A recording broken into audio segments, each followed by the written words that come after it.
Om Swastiastu, sareng sami sane mangkin tiyang tentang malih sane mampi tegas kena kecangkit saking manggane nggih.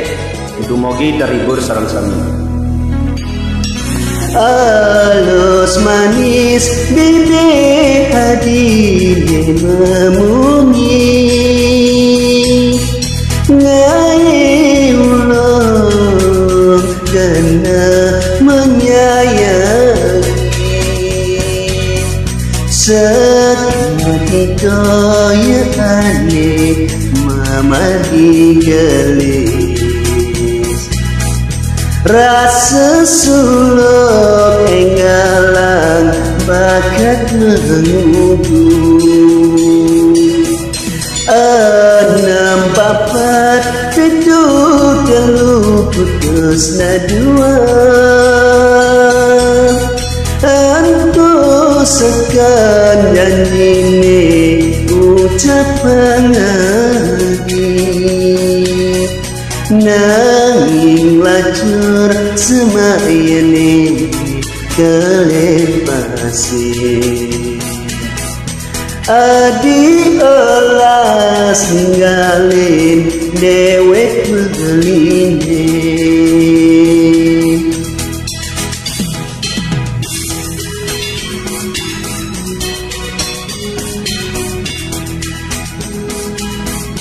kadi kata batu ini puntung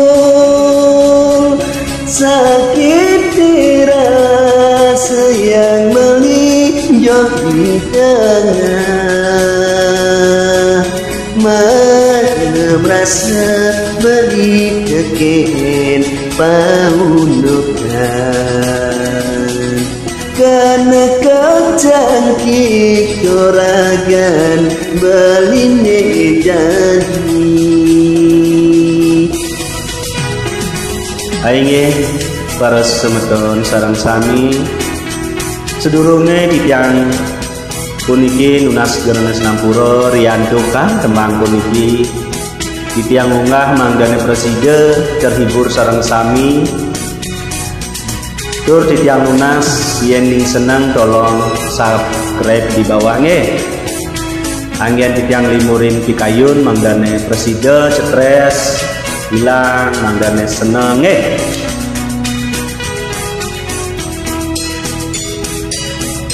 yen amun tu pejalan tresnane malu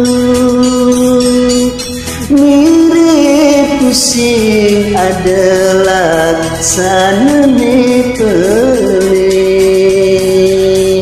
keseletan kebeline ngerasa ya munin hati tajab nusuk tangkah beli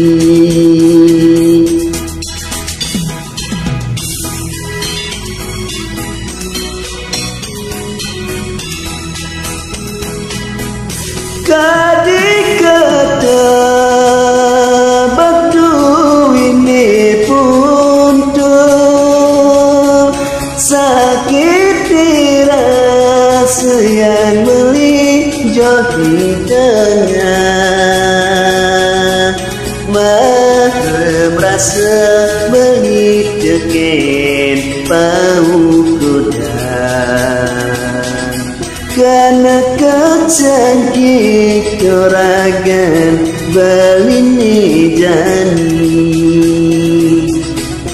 kadi kata batu ini puntung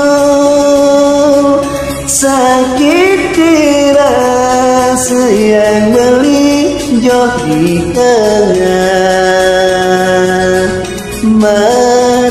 merasa beli keken paundukan karena kecangkit coragan beline jani Aing tiyang matur suksema nggih kirang langkung Senampura. Aing Larissa semua.